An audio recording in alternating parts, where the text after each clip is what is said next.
Imagine a moment in history when a group of the world's top scientists came together in a project so secret that even their families didn't know what they were working on. This is the mystery of the Manhattan Project.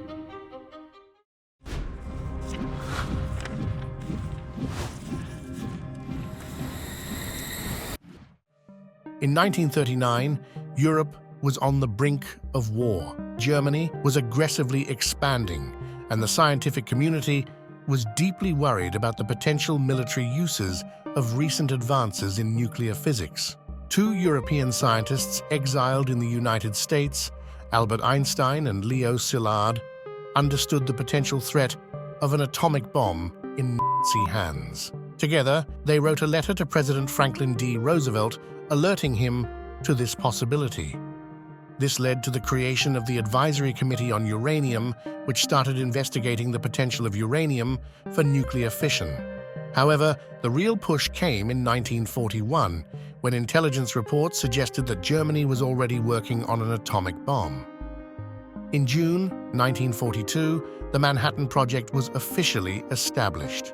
It was named after the location of its initial engineering office in Manhattan, New York. General Leslie Groves, known for his efficiency and ability to manage large projects, was appointed director of the project. Groves, in turn, selected the brilliant theoretical physicist J. Robert Oppenheimer to lead the research laboratory in Los Alamos, New Mexico. Oppenheimer, known for his deep knowledge of physics and his ability to bring together and lead a diverse team, became a central figure in the project. The Manhattan Project expanded rapidly, mobilizing resources on an unprecedented scale.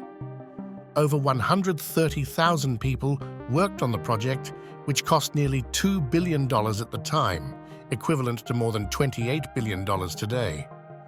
The main research and production sites included Los Alamos in New Mexico, Oak Ridge in Tennessee, and Hanford in Washington. Los Alamos was chosen as the main site for designing and building the bomb due to its isolation and security. One of the first and biggest challenges was developing an effective method to detonate the bomb.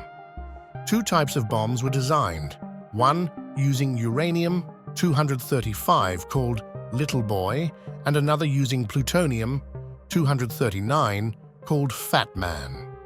Plutonium proved to be more problematic due to its higher tendency for spontaneous fission, complicating the design of the detonation.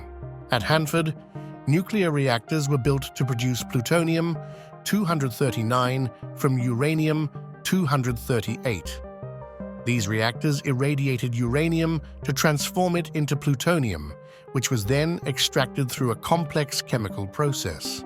Producing plutonium was essential for the second atomic bomb, Fat Man. After years of intense work and experimentation, the effort culminated in the Trinity Test, conducted in the Jornada del Muerto Desert in New Mexico. At 5:29 a.m. on July 16, 1945, the first atomic bomb was detonated. The explosion was more powerful than anyone had imagined, equivalent to approximately 20 kilotons of TNT. The fireball and mushroom cloud were visible from over 200 miles away. Scientists watched in silence, aware that they had unleashed an unprecedented destructive force. Oppenheimer, upon seeing the explosion, recalled a line from the Hindu scripture, the Bhagavad Gita.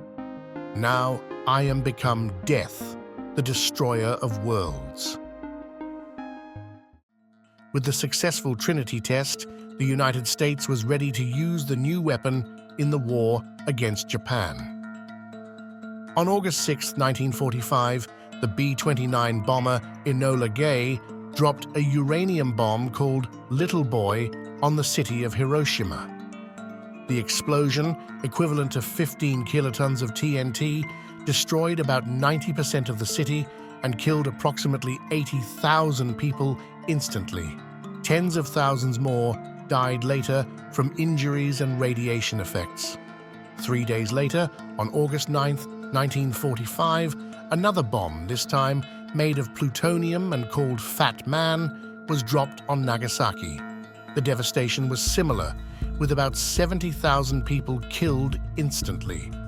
The effects of the atomic bombs were catastrophic, not just due to the immediate destruction, but also because of the prolonged suffering caused by radiation.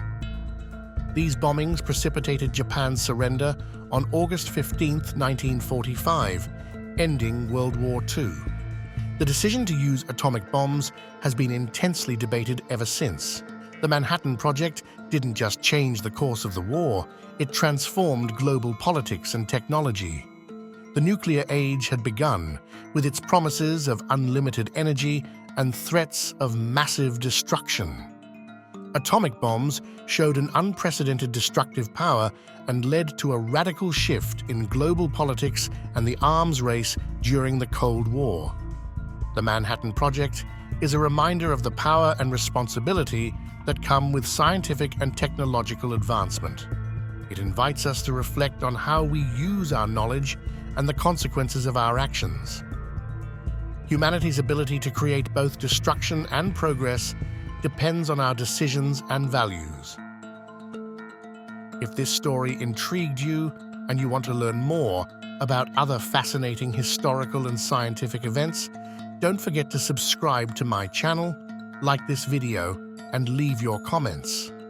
Your support helps me continue sharing stories like this one. See you in the next video.